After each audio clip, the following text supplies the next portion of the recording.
நேற்று முன்னாள் முதல்வர் ஸ்டாலின் அவர்களுடைய அறிக்கையில் குறிப்பா என்ன பேரை சொல்லி இது மாதிரி அவர் கீழடி நாகரிகத்தையே இந்திய நாகரிகம் பாரத நாகரிகம்னு சொன்னாரு அப்படின்னு ஒரு கருத்தை வெளிவிட்டிருக்கிறாங்க. ஏன்னா என்னை பொறுத்த வரைக்கும் நான் முதல்ல உங்ககிட்ட சொல்ல விரும்புறது, கீழடியில அகழ்வாராய்ச்சி செய்த ஒரே இயக்கம் அனைத்து இந்திய அண்ணா திராவிட முன்னேற்ற கழகம். அந்த கீழடியை வச்சு அரசியல் செய்யும் இயக்கம் திமுக. ஓகே, எந்த இடத்துலையும் ஒரு பைசா கீழடிக்கு செலவு செய்யாத ஆட்சி திமுக ஆட்சி. குறிப்பாக தமிழகத்தில் பார்த்தீங்கன்னா இது வரைக்கும் ஏதோ கீழடி வந்தப்புறம்தான் அகழ்வாய்வு துறையை ஆரம்பிச்சதுன்ற மாதிரி ஒரு பில்டப் கொடுத்துட்டு இருக்காங்க. நான் அதை கரெக்ட் பண்ண விரும்புகிறேன். ஒன்று, இது வரைக்கும் 39 இடங்கள்ல அகழ்வாராய்ச்சி செய்யப்பட்டிருக்கு தமிழகத்தில்.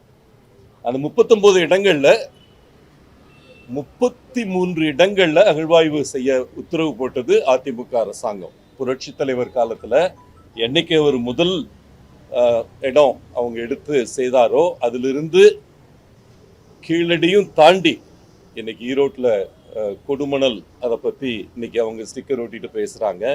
கொடுமணலில் தான் தமிழர் முதல்ல இரும்பு பதனப்படுத்தக்கூடிய தொழில்நுட்பத்தை கண்டறிந்தான் தமிழன் 2000 ஆண்டுகளுக்கு முன்னால் என்று ஏதோ தானே கண்டுபிடிச்ச மாதிரி ஸ்டாலின் அவர்கள் அறிக்கை விட்டுருக்காரு. அந்த கொடுமணலுக்கு முதல்ல ஃபண்டு ஒதுக்குனது புரட்சி தமிழர் எடப்பாடியார் அவர்கள் தான். அதே போல இன்னைக்கு அந்த கீழடியை பற்றி கொஞ்சம் தெளிவாக சொல்லணும்னு நினைக்கிறேன். இன்னைக்கு கீழடியின் தாய்மொழின்னு அதை வச்சு உருவக்கேலி செய்து இன்னைக்கு அட்வர்டைஸ்மெண்ட் போடுறாங்க, ஒரு கார்ட்டூன் போடுறாங்க. அந்த கீழடி என் தாய்மொழின்ற வார்த்தையை உருவாக்குனதே எடப்பாடியார் உத்தரவின் பேரில் நான் தான். அன்னைக்கு சிகாகோவில் உலகத்தமிழ் மாநாடு முதல் முறையாக அமெரிக்காவில் நடத்துறதுக்கு முழு உதவியாக இருந்தது அண்ணன் எடப்பாடியார் அவர்கள். இன்னைக்கு பெருமையாக பேசிக்கிறீங்க உலகத்தமிழ் மாநாடுகளை பற்றி. அந்த உலகத்தமிழ் மாநாடு புரட்சி தலைவர் நடத்தியது, புரட்சி தலைவி நடத்தியது. அதற்கு அடுத்து புரட்சி தமிழர் முதல் முறையாக அமெரிக்காவில் நடத்தியது அண்ணன் எடப்பாடியார் ஆட்சியில். அன்னைக்கு சிகாகோ மாநகரத்தில் அன்னைக்கு ஃபெட்னா அமைப்புடன் சிகாகோ தமிழ்ச்சங்கத்துடன் சேர்ந்து அந்த முழு உலகத்தமிழ் மாநாட்டுக்கும் நிதி ரீதியாகவும் மற்ற எல்லா விதத்திலையும் உறுதுணையாக இருந்தது அண்ணன் எடப்பாடியாருடைய அரசாங்கம். அந்த சிகாகோ மாநகரத்தில் முதல் முறையாக கீழடியில் இருக்கிற கிடைச்ச அரும்பொருட்களை எடுத்து அங்கே காட்சிப்படுத்தினோம். அந்த காட்சிக்கு பேர் தான், கண்காட்சிக்கு பேர் தான் கீழடி என் தாய்மொழி. அந்த கீழடி என் தாய்மொழி பேரை வச்சது நான் தான் அன்னைக்கு அண்ணன் எடப்பாடியாருடைய ஆணைப்படி. அதே போல பல இடங்கள்ல அகழ்வாய்வுகள், அழகன்குளத்திலிருந்து எங்க பாண்டிய நாட்டின் மிக முக்கியமான துறைமுகமாக இருந்த அந்த இடத்துல அழகன் குளத்துல 3 முறை அகழ்வாய்வு செய்தது புரட்சி தலைவியின் ஆட்சி, புரட்சி தமிழரின் ஆட்சி. இந்த மாதிரி இன்னைக்கு நடந்துகிட்டு இருக்கிற அகழ்வாய்வுகள் 8 அகழ்வாய்வுகள் நடந்துகிட்டு இருக்கு தமிழ்நாட்டில்.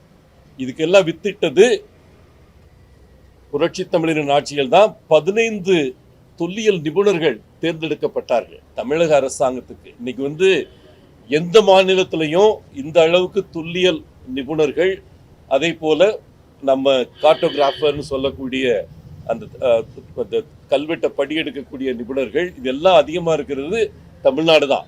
அதற்கு வித்திட்டது ஒரே ஜீவோல 15 தொல்லியல் நிபுணர்களை எடுத்து வைக்க ஆணை பிறப்பித்தது அண்ணன் எடப்பாடியார் அவர்கள்.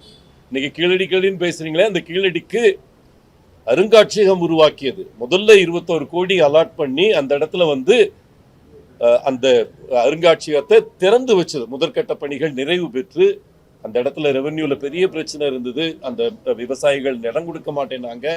அதெல்லாம் சமாதானப்படுத்தி அந்த இடத்துல இடத்தை எடுத்து 10,000 அரும்பொருட்களுக்கு மேல மத்திய அரசாங்கத்தின் கட்டுப்பாட்டில் இருந்த மைசூர்ல இருந்து வீட்டுக்கு கொண்டு வந்தது எடப்பாடியார். இது எல்லாம் இது இல்லாம இன்னைக்கு ஏதோ வாய் புளித்ததோ மாங்காய் புளித்ததோன்ற மாதிரி இன்னைக்கு படம் போடுறீங்க. மோடி தான் என்னுடைய தாய்மொழி அப்படின்னு சொல்லி போடுறீங்க. கண்டிப்பா இது எங்க சட்ட ரீதியா அதை சந்திப்போம்.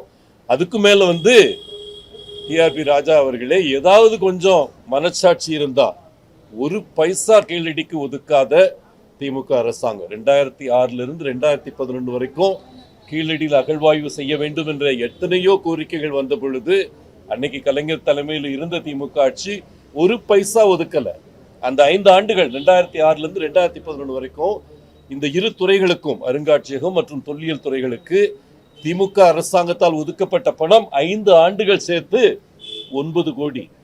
இதை மறுக்க முடியுமான்னு பாருங்க. அதே போல அண்ணன் எடப்பாடியார் ஆட்சியில் அந்த 4 ஆண்டுகள்ல இந்த தொல்லியல் துறை, அருங்காட்சியக துறைக்கு சராசரியாக 105 கோடி ஒரு வருடத்திற்கு ஒதுக்கியவர் எடப்பாடியார் அவர்கள். அதே போல ஆசிய வளர்ச்சி வங்கியிலிருந்து 26 கோடி எடுத்து இங்க இருக்கிற ஆலம்பரை போர்ட்ல இருந்து கன்னியாகுமரியில் இருக்கிற கோட்டைகள் வரைக்கும் சீர்படுத்தியது அண்ணன் எடப்பாடியாரின் ஆட்சி. இந்த மாதிரி தொல்லியல் துறை, இந்த இருக்கிற எக்மோர் மியூசியத்துக்கு தேசிய மியூசியம், நேஷனல் மியூசியம் அங்கீகாரம் பெற்று மத்திய அரசாங்கத்தால் 100 கோடி செலவு செய்ய வைத்தது எடப்பாடியார் ஆட்சி. உங்க ஆட்சியில ஏதாவது செஞ்சிருக்கீங்களா? அந்த 2006, 2011 திருப்பி சொல்றீங்க. 67 கலைஞர் வந்த உடனே தான் தொல்லியல் துறை துவங்கியது. இல்லைன்னு மறுக்கல. 5 அகழ்வாய்வுகள் அந்த 5 ஆண்டுகள்ல துவங்கப்பட்டன. ஆனா அந்த 5 அகழ்வாய்வுகள் தவிர தமிழ்நாட்டில் நடந்த 39 அகழ்வாய்வுகள்ல 33 அகழ்வாய்வுகள் எங்களால் நடத்தப்பட்டது. இதை மறுக்க முடியுமா?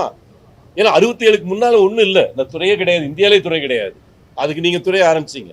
அந்த அரிச்சல் ரிப்போர்ட்டை என் கையால் நான் பெற்று வந்தேன். சத்தியவதின்னு ஒரு ஐஏஎஸ் ஆபீசர், ஏஎஸ்சியுடைய ஐஏஎஸ் ஆபீசர், அன்னைக்கு இருந்தவங்க மத்திய அரசாங்கத்தோட நல்ல உறவு வச்சிருந்து அவங்ககிட்ட இருந்து நிதியை பெற்று, நீங்க பெற்ற நிதியை திருப்பி அனுப்பிய அரசாங்கம் திமுக. இன்னைக்கு சொல்றீங்க மத்திய அரசாங்கம் ஒன்றும் கொடுக்கல, ஒன்றும் செய்யல. இன்னைக்கு என்ன கேள்வி கேட்டுட்டான் மத்திய அரசாங்கத்துல? இவர் இப்ப ராமகிருஷ்ணா ரிப்போர்ட் கொடுத்திருக்கிறாரு கீழடியில. எப்ப கொடுத்தாரு? எந்த ரிப்போர்ட்டு? கொஞ்சம் யோசிச்சு பாருங்க.